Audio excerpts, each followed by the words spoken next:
Hello, my dear viewers. Once again, warmly welcome you to my channel. గత వీడియోలో మనం phrasal verb అంటే ఏంటి, దాని నిర్వచనం, అంటే అది ఎలా ఏర్పడుతుంది అంటే ఒక వెర్బ్ ప్లస్ ప్రిపోజిషన్ తోటి లేదా ఒక వెర్బ్ యాడ్ వెర్బ్ తోటి రెండు వేరు వేరు అర్థాలు కలిగినటువంటి పదాలు ఒకే పదం కింద ఏర్పడి క్రొత్త అర్థాన్ని సృష్టించేటటువంటి వాటిని మనం ఫ్రేజల్ వెర్బ్స్ అనేటటువంటివి చూసాం. గత వీడియోలో దగ్గరగా ఒక మన యొక్క పదాలను వెర్బ్స్ తీసుకొని వాటిని వాక్యంలో ఉపయోగించడం కూడా జరిగింది. దాని కంటిన్యూషన్ కింద ఈరోజు మరొక 20 నేను చెప్పాను కదా, దగ్గరగా చాలా ఉంటాయి, 500 600 దాకా. కానీ మనం ఎక్కువగా నిత్య జీవితంలో ఎక్కువగా ఉపయోగపడేటనే మనం 100 తీసుకుంటున్నాము. 5 వీడియోలు ఎపిసోడ్లు వచ్చే అవకాశం ఉంది. ఇది రెండవది అనమాట. సో మిమ్మల్ని అందరూ ఆహ్వానిస్తున్నాను. ఈరోజు నేను తీసుకున్నటువంటి ఫస్ట్ సెట్ 10లో పుట్ అవుట్ అనేటటువంటి ఫ్రేజల్ వెర్బ్ తీసుకున్నాను. పుట్ అవుట్ అంటే స్టాప్. చూడండి ఇక్కడ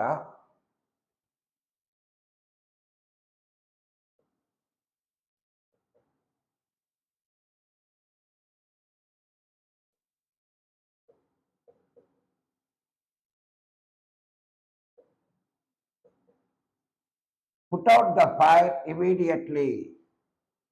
సడన్గా ఎక్కడో ఒక అగ్ని ప్రమాదం వచ్చింది. సో అక్కడ మనం ఉపయోగించేటటువంటి పదం సారీ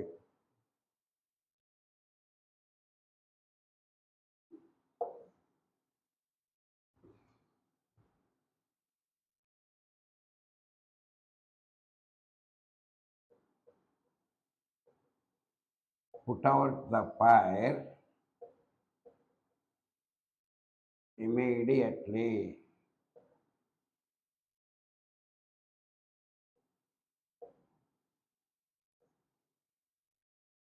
సహజంగా మనం ఏదైనా ఫైర్ యాక్సిడెంట్ అయితే పుట్అవుట్ అంటే ఆర్పివేయు లేదా ఆపు. సహజంగా ఈ పుట్అవుట్ అనేది అగ్ని ప్రమాదాలకు ఎక్కువగా ఉపయోగించడం జరుగుతుంది అనమాట. Next getup. ఎరైజ్ అన్నాం, లేచుట, నిద్ర నుంచి లేవటాన్ని గెటప్ అన్నాం. చూడండి ఇక్కడ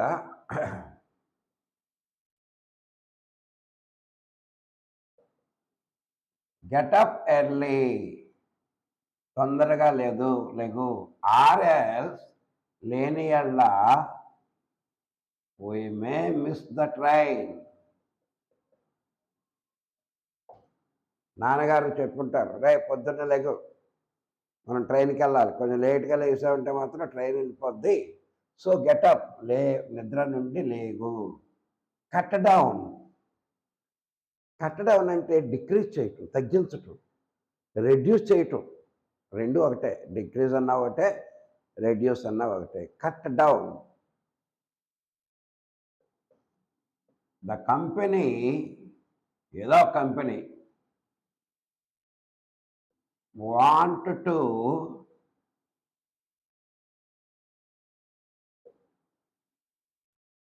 కట్ డౌన్ ద సాలరీస్.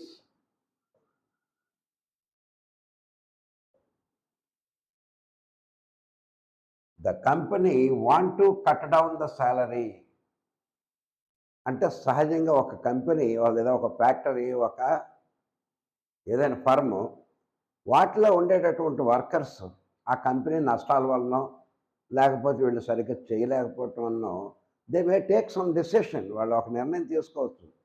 ఏంటి? They want to decrease the salaries. బోనస్లో ఇలాంటివి ఉంటావాడు ఎవడు ఉంటాడు, పోయేవాడు ఎవడో పోతాడు. ఇంటెన్షనల్గా వాళ్ళు బయటకు పంపడానికి కూడా ఇలాంటి పద్ధతులు చేస్తూ ఉంటారు. The company want to cut down the salaries, decrease the salaries, తగ్గించాలని అనుకుంటుంది. కమ్ అక్రాస్, అన్ఎక్స్పెక్టెడ్గా ఒకరిని మనం కలవటాన్ని కమ్ అక్రాస్ అని అంటాం.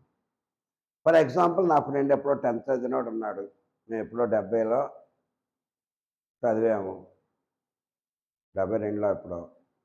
అటు సడన్గా ఎక్కడ వైజాగ్లో మాకు కనిపించాడు అనుకోండి, చాలా లాంగ్ టైమ్ అన్ఎక్స్పెక్టెడ్గా కలిసేటటువంటి దాన్ని కమ్ అక్రాస్. దాని పేరు పాస్ట్ టెన్స్ రాదు. ఐ కేమ్ అక్రాస్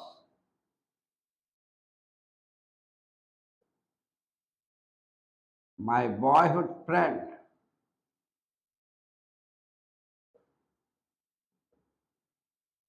చిన్ననాటి స్నేహితుడిని నేను ఐ కేమ్ అక్రాస్ అన్ఎక్స్పెక్టెడ్గా కలుసుకోవటం జరిగింది అన్నారు. నెక్స్ట్, గో త్రూ ఎక్స్పీరియన్స్ పొందటం.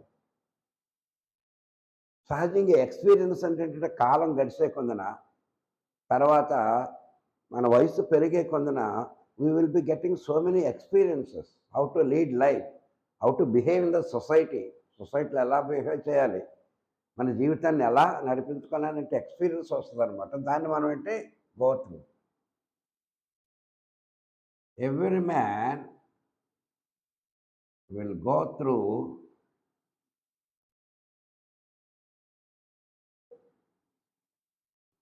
In life.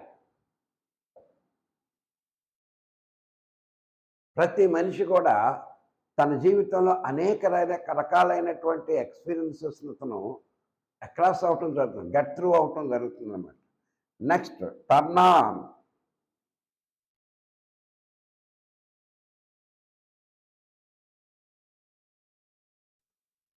టర్న్ ఆన్ అంటే యాక్టివేట్ చేయి, స్టార్ట్ చేయి. టర్న్ ఆన్ ద రేడియో, లేదా turn on the TV, turn on the remote. అర్థమైందండి? అంటే స్టార్ట్ చేయని అర్థం అనమాట.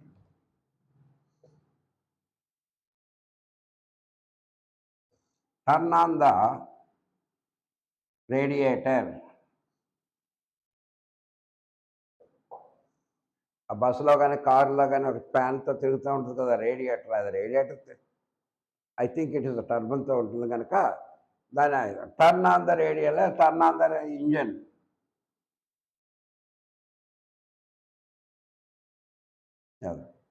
Next, broke down. ఇది బ్రేక్ డౌన్ని మనం పాస్ట్ టెన్స్లో పెట్టామన్నమాట. బ్రోక్ డౌన్, నాట్ వర్కింగ్, పని చేయకుండా సడన్గా ఆగిపోవటాన్ని మనం బ్రోక్ డౌన్ అంటాం.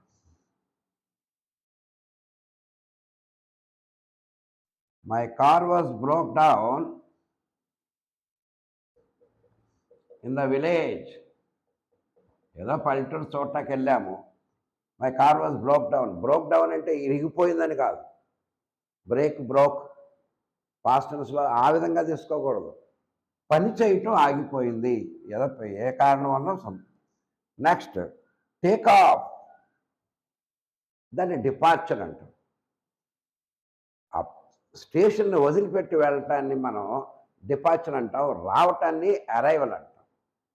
కానీ ఇక్కడ టేకాఫ్ అనేది the bus has ready to take off అని అనకూడదు మనం.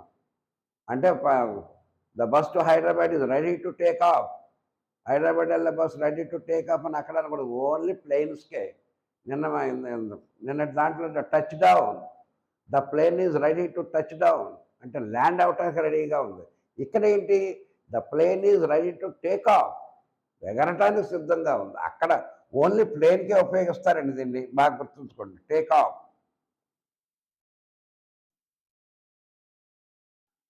The plane is ready to take of.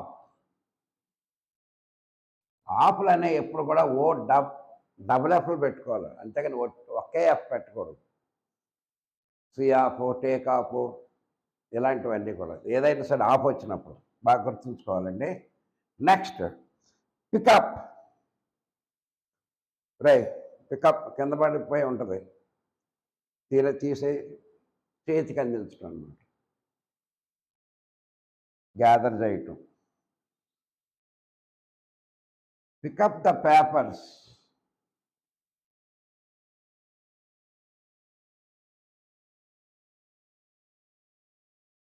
సహజంగా నాన్నగారు ఒక ఫైల్ పట్టుకెళ్తున్నారు, అందులో వచ్చి కొన్ని పేపర్లు కింద పడిపోయినాయి. అప్పుడు ఏమంటారు నాన్నగారే, కొంచెం పికప్ అంటే పట్టుకు ఏరి ఇవ్వరా నాకు అన్నట్టు. So pick up the fallen papers. Fallen ఏదైనా పెట్టుకోవచ్చు అన్నది, మనం ఏదైనా పెట్టుకోవచ్చు. కాల్ ఫర్, పిలవబడటం. సహజంగా ఒక ఆఫీసర్ తప్పు చేశాడు అనుకోండి, ఈజ్ కాల్డ్ ఫర్ ఎక్స్‌ప్లనేషన్. దాన్ని సో కాజ్ నోటీస్ అంటాం. గవర్నమెంట్ ఒక ఆఫీసర్‌ని శిక్షించాలన్నా, రిమూవ్ చేయాలన్నా ముందు అతనికి సో కాజ్ నోటీస్ వస్తుంది. నువ్వు ఇలా తప్పులు చేశావు. So the government wants to remove you. నీ యొక్క ఎక్స్‌ప్లనేషన్ ఏంటి? నీ యొక్క వివరణ ఏంటి? ఆ వివరణ మేము కాల్ ఫర్ చేస్తున్నాం. పిలుస్తున్నాం. రమ్మని, ఎంక్వైరీకి రమ్మని. So call for means asked to come. The officer was called for, past tense పెట్టుకున్నాం. ఎక్స్‌ప్లనేషన్, వివరణ కోరటానికని గవర్నమెంట్ ఏం చేస్తుంది? ఆ ఆఫీసర్ని కాల్ ఫర్ చేస్తుంది, పిలిచింది. I was called for interview. నేను ఇంటర్వ్యూకి పిలువబడ్డాను. అర్థమైందండి? అంతేగాని I was asked for interview, I am going to interview, the company asked me to come interview. అదెందుకు? చక్కగా ఉంది కదా, కాల్డ్ ఫర్. ఓకేనా? ఈ విధంగా ఇప్పుడు మనం తీసుకున్నాము. చూడండి, మరికొన్ని పదాలు మనం ఇంకొక 10 తీసుకోవటం జరుగుతుంది. అంటే ఈరోజు 20 అయితే గత వీడియోలో 20, మొత్తం 40 అయినట్లు. ఇంకొక 60 మనకి ఉంటాయి. ఈ 3 రోజుల్లో మనం కంప్లీట్ చేయడానికి ప్రయత్నం చేద్దాం. Take off. చూడండి, ఎక్కువగా ఓఎఫ్ఎఫ్ వస్తుంది. ఆఫ్, తొలగించు. అంటే అది దానికి అర్థం అంటూ ఏమీ లేదు. దాని పక్కన ముందున్నటువంటి వెర్బ్ని బట్టి దాని అర్థం టేక్ ఆఫ్, తొలగించు.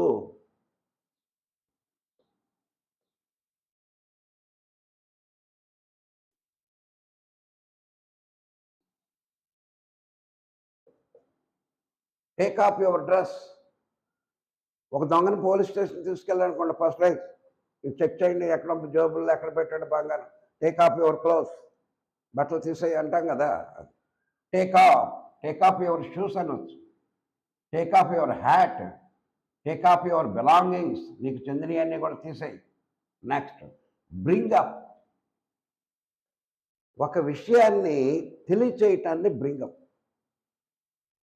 మెన్షన్ చేయటం అన్నమాట.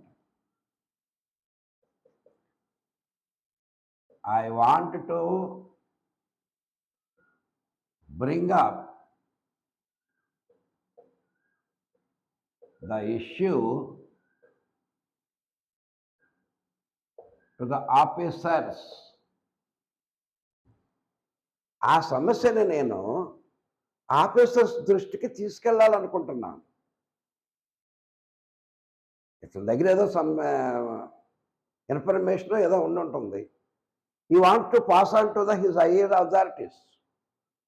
అదనమాట అక్కడ మెన్షన్ చేయటం అంటే. Next, fill out, complete.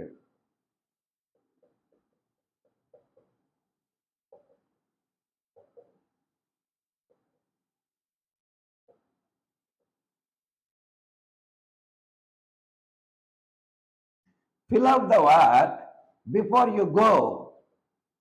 నువ్వు వెళ్ళే ముందు ఆ పని అంతా కూడా ఫినిష్ చేసి వెళ్ళిపో. మళ్ళీ రేపు చేయటం ఇదంతా కూడా అవసరం, వెరీ అర్జెంట్ మ్యాటర్ కనుక fill out the work and go. Next, look after, care తీసుకో. దాన్ని మనం తెలుగులో పెంచుట అని వస్తుంది. I was looked after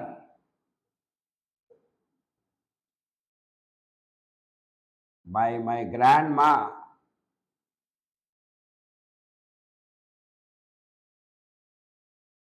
I was looked after అంటే చూడబడిందని కాదు, ఇక్కడ పెంచబడిందని. సహజంగా తల్లిదండ్రులకి వాళ్ళకి డ్యూటీలు ఉన్నప్పుడు వాళ్ళ అమ్మమ్మ దగ్గర నానమ్మ దగ్గర పెడతారు. వాళ్ళు ఆ పిల్లల్ని ఏం చేస్తారంటే పెంచుతారు. అంటే సాగుతారు, కావలసినవన్నీ కూడా చూస్తూ ఉంటారు. వాళ్ళు పెద్దవాళ్ళు అయిపోయిన తర్వాత తెలియదు. అలా పెంచి పోషించటాన్ని మనం ఏమంటామండి? లుక్డ్ ఆఫ్టర్ అని. Care for, taking care of the children. I was looked after by my grand మా. నానమ్మ లేదా అమ్మమ్మ ఎవరొకరు గ్రాండ్ మా. ఐ వాజ్ లుక్డ్ ఆఫ్టర్, నేను పోషించబడ్డాను. పెంచబడ్డాను బై మై. చూడండి ఇది చక్కగా ఉందా. పెంచబడటం అని ఆయన తెలుగులో భావాన్ని మనం ఇంగ్లీష్లో మార్చాలనుకోండి ఇక ఆలోచిస్తాం. నేను I was feeded by my grandmother. Feeded అంటే భోజనం పెట్టబట్టం, అది పోషించటం పెంచటం అది కాదు. సో దానికి చక్కటి పదం ఏంటండి, లుక్డ్ ఆఫ్టర్.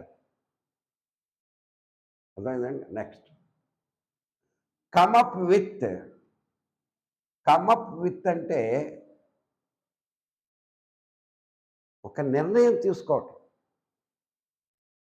నేను ఒక నిర్ణయానికి వచ్చాను రా, ఇంకా అదే ఆ సమస్యను మనం ఎలా సాల్వ్ చేయాలంటే come up with ideas, come up with decision, ఒక నిర్ణయానికి, ఐడియాస్, కొన్ని ఆలోచనలకి.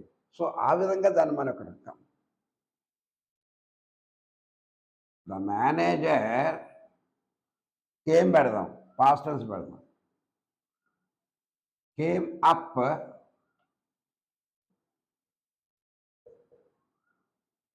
with some ideas. మేబీ ఆ కంపెనీ బాగా లాస్లో ఉండుండొచ్చు, లేదా ప్రొడక్షన్ సరిగ్గా ఏదో సమస్యలు ఉంటాయి.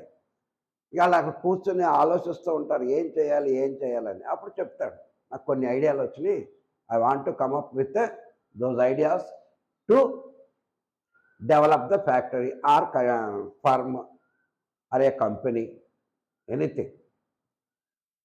So work out. ఒక పథకాన్ని ప్రారంభించేటప్పుడు కానీ ఏదైనా గవర్నమెంట్ ఏదైనా చేయాలనుకుంటే చాలా వర్కౌట్ చేస్తాం, అంటే దాని మీద చాలా ఎక్సర్సైజ్ చేస్తాం. ఏదో పిల్లలకి ఫ్రీగా భోజనం పెట్టడం అనేది ఉందనుకోండి, ఎంతమంది పిల్లలకి పెట్టాలి, ఇందులో పేదవాళ్ళు ఎంతమంది, రిచ్ ఎంతమంది ఉన్నారు, ఆ మెనూ ఏంటి, దీనికి అయ్యే ఖర్చు ఏంటి, ఇవన్నీ కూడా వర్కౌట్ చేయటం అన్నమాట, ఎక్సర్సైజ్ చేయటం. అంటే ఒక పాలసీని ఇంప్లిమెంట్ చేసేటప్పుడు, దాన్ని అమలుపరిచేటప్పుడు దాని గురించి పూర్తి అవగాహన ఉండాలి, స్టడీ చేయాలి, ఎక్సర్సైజ్ చేయాలి. అప్పుడు కానీ ఒక నిర్ణయానికి రావటం మంచిదన్నమాట. అందుకనే work out. The government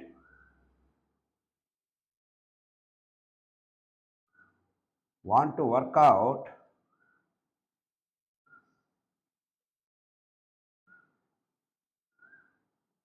regarding employment.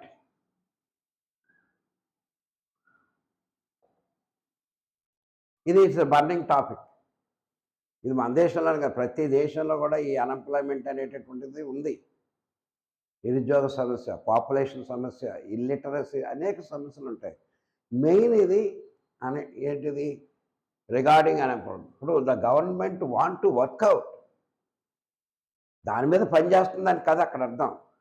Work out ఆలోచిస్తుంది, దీని మంచి చెడులు ఎలాగా, చెడ్డ పేరు రాకుండా ప్రైవేట్ కంపెనీలు ఇప్పించాలా, లేదా గవర్నమెంట్ కంపెనీల్లో దీన్ని చేయాలా, ఇదంతా కూడా ఒక థింకింగ్. అది బాగుంటుంది అనుకున్నప్పుడు మాత్రమే ది గో త్రూ, అప్పుడు వాళ్ళు దాన్ని ప్రొసీడ్ అవటం. డ్రాప్ బై, ఇది కొంచెం చాలా రేర్గా అయినటువంటి పదం. డ్రాప్ బై అంటే అక్కడ వదిలేసి, డ్రాప్ అంటే వదులుట, బై చేత, ఇలాగా చెప్పాం కదా. ఇందులో ఉండేటటువంటి పదాల అర్థాలు వేరు. ఇందులో రెండు ఉంటాయండి. సహజంగా కొన్నిటికి 3 ఉంటాయి. అయితే వెర్బ్, మరొకసారి గుర్తొస్తున్నాను, వెర్బ్ తర్వాత ప్రిపోజిషన్ కాంబినేషన్, లేదా వెర్బ్ యాడ్వర్బ్. ఇప్పుడు మనం చూసినట్లో ప్రిపోజిషన్ కంటే యాడ్వర్బ్లో వచ్చింది. చూడండి ఇక్కడ, బ్రింగ్ అప్ ఇది యాడ్వర్బ్, ఫిల్ అవుట్ ఇది యాడ్వర్బ్, లుక్ ఆఫ్టర్ ఇది మళ్ళీ ఇది యాడ్జెక్టివ్, కమ్ అప్ విత్ చూసాను 3 వచ్చాయి ఇందులో. కమ్ అప్ విత్ చాలా రేర్గా వస్తాయి. ఫ్రేజల్ వెర్బ్లో 90% of the phrasal verbs consist of 2 words only, verb preposition కానీ వెర్బ్ యాడ్వర్బ్ కానీ. సో ఎక్కువగా మనకి చూడండి, డ్రాప్ బై ఇది మళ్ళీ యాడ్జెక్టివ్, సరే ప్రిపోజిషన్ ఇదేంటి, గివ్ అప్ మళ్ళీ ఇది యాడ్వర్బ్, లుక్ ఫార్వర్డ్ టు మళ్ళీ ఇక్కడ 3 వచ్చాయి. సో, ఈ విధంగా ఆ 2 పదాలు గాని, 3 పదాలు గాని కాంబినేషన్స్ తోటే మనం ఫ్రేజులు వేస్తారు. The gods next drop up అంటే డ్రాప్ బై సారీ. ఈ షార్ట్ విజిట్. మనం ఎక్కడికో I am going to Eluru by car అనుకోండి. ఈలోపు అక్కడెక్కడ తునిలో నా ఫ్రెండ్ ఎవడో ఉంటాడు. అక్కడ నాతో పని చేసినోడు ఎవడో. "అరేయ్! అటు పోనీరా ఫ్రెండ్ ఉన్నాడు." జస్ట్ అలా చూసేసి వెళ్ళిపోదాం. అసలు యాక్చువల్‌గా వెళ్ళే ప్లాన్ ఏంటి? They want to go to మా ప్లాన్ ఏంటి ఏలూరు వెళ్ళాలని. ఎలాగో అటు వెళ్తున్నాం ఆన్ ద వే కదా! ఇక్కడ మా ఫ్రెండ్ ఉన్నాడు కదా! అని జస్ట్ అండి పలకరించేసి, ఏవో 4 ఫ్రూట్స్ ఇచ్చేసి, అమ్మ, చెల్లెమ్మ ఎలాగున్నా కాసేపు వాళ్ళు టీ తాగేసేసి, మళ్ళీ ప్రొసీడ్ అవ్వటం. ఏంటంటే స్మాల్ విజిట్ అనమాట. పెద్ద విజిట్ కాదు. అలాంటి స్మాల్ విజిట్‌ని ఏమంటాం మనం? Drop by. We were dropped by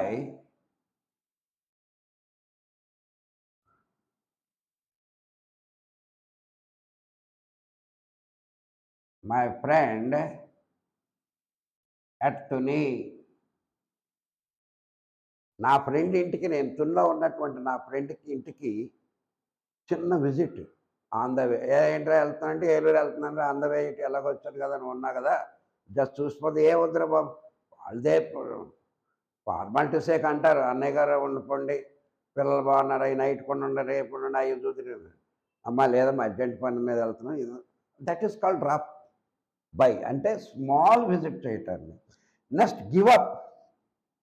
give అంటే ఇచ్చుట, అప్ అంటే పైకి కాదు. క్విట్ ఆపివేయుట. I want to give up my smoking. నేను నా స్మోకింగ్‌ని క్విట్ చేద్దాం అనుకున్నా. గివ్ అప్ చేద్దాం అనుకున్నా. I want to stop smoking అంటే అది పెద్ద మామూలుగా పదం మామూలుగా ఉంది. I want to give up my bad habits. నా చెడ్డ అలవాట్లను నేను మానివేయాలనుకుంటున్నాను. Give up, stop, quit. I want to give up my bad habits.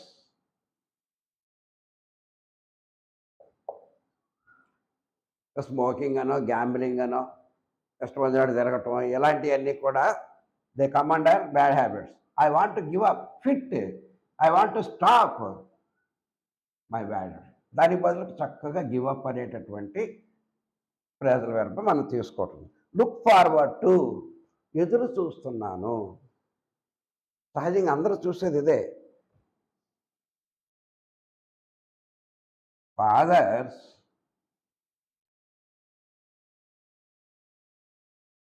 usually look forward to their son's future. సహజంగా ఏ తల్లైనా తండ్రి అయినా తన పిల్లల యొక్క భవిష్యత్తు కోసం ఎదురు చూస్తూ ఉంటారు. ఈయనేం చేయాలి? ఏం చేస్తే బాగా చదువుతాడు? వాడు చక్కగా ఉంటే చెడ్డ పేరు రాకుండా మంచి జాబ్‌లో ఉండి, ఆహా! పలానా అబ్బాయి అక్కడున్నాడు. లుక్ ఫార్వర్డ్ అనేటటువంటిది not only future of their Sons and daughters. ఇంకొక 5 సంవత్సరాల్లో అయితే నాకు ప్రమోషన్ వస్తది. ఇప్పుడు నాకు రూ. 1,00,000 వస్తుంది. ప్రమోషన్ వస్తే 1,50,000 వస్తది. So, he is looking forward to the promotion. తన యొక్క ప్రమోషన్ కోసం అతను ఎదురు చూస్తూ ఉన్నాడు. వై? దానివల్ల చాలా బెనిఫిట్స్ ఉంటాయి కనుక. సో, లుక్ ఫార్వర్డ్ అంటే ఎదురు చూచుట. ఇక్కడ ఫాదర్స్ యూజువల్లీ అని రాశాను నేను. Last check in. Check in అంటే ఎతకమని కాదు, వెరిఫై చేయమని కాదు. రిజిస్టర్ చేసుకోవటం. మన యొక్క పేరు నమోదు చేసుకోవటం.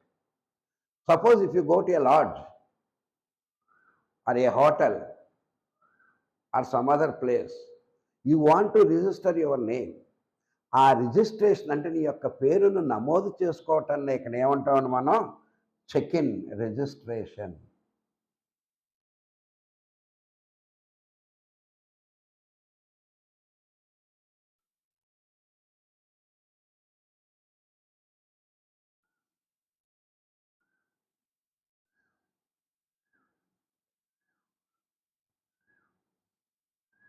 Please check in my family names.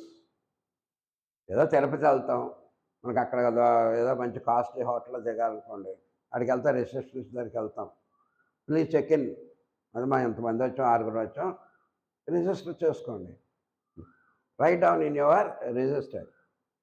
So ఈ విధంగా చెక్ ఇన్ అనేటటువంటిది మనం ఏ హోటల్కి వెళ్ళినా, ఏదో దేశానికి వెళ్ళినా, ఎక్కడికి వెళ్ళినా కానీ ఆ దాంట్లో మనం దిగటానికి పొందేటటువంటి పర్మిషన్ మనం చెక్ ఇన్.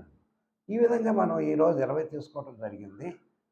టేకాఫ్ అనేటటువంటిది, bring up, fill out, look after, come up with, work out, drop by, give up, look forward to, check in. ఇందులో డ్రాప్ బై చిన్న విజిట్ అనమాట, చక్కగా ఇది ఉపయోగించుకోవచ్చు మనం. అదేవిధంగా గివ్ అప్, నీకున్నటువంటి దాన్ని ఏదన్నా విపరీతమైన తిండి తినే అలవాటు ఉంటుంది కొంతమందికి, I want to give up my over eating. Over eating leads to ఈ ఒబెసిటీకి డెవలప్ చేస్తుంది. సో ఈ విధంగా ఇవి చాలా ముఖ్యమైనటువంటివి. ఇవి మనం ఉపయోగించుకుంటే చాలా అద్భుతంగా ఉపయోగించుకోవచ్చు. మీరు ఒక లెటర్ ఎవరికైనా రాసినప్పుడు అన్నీ ఇవే వచ్చేటట్టు రాయండి, వాడికి పొరపాటైపోద్ది, ఎక్కడదా ఈ నాలెడ్జ్ అనేది. When I coming to your house, I wanted to drop in our friend Subbarao. నేను నీ దగ్గరికి వచ్చేటప్పుడు మన ఫ్రెండ్ సుబ్బారావు ఉన్నాడు కదా, వాడి దగ్గరికి డ్రాప్ ఇన్. చూడండి, డ్రాప్ బై. నేను డ్రాప్ బై అన్నాడు ఏంటి అన్నాడు, ఆలోచనలో పడతానన్నమాట. ఇలాంటి చక్కగా క్రొత్త పదాలు కానీ మనం ఉపయోగించుకున్నాం అనుకోండి, hour language will be beautiful language. You can speak English properly without any grammatical mistakes, which adds, suppose if you want to make a meat curry, you have to add so many spices in it. లవంగాయ, ధనియాలు, జీలకర్ర ఇవన్నీ వేస్తాం కదా, అలాంటివి అనమాట ఇవన్నీ కూడా. ఏది ఫ్రేజల్ వెర్బ్స్ అన్నీ కూడా. So why don't you use it? ఓకేనా? That is it for today my dear viewers.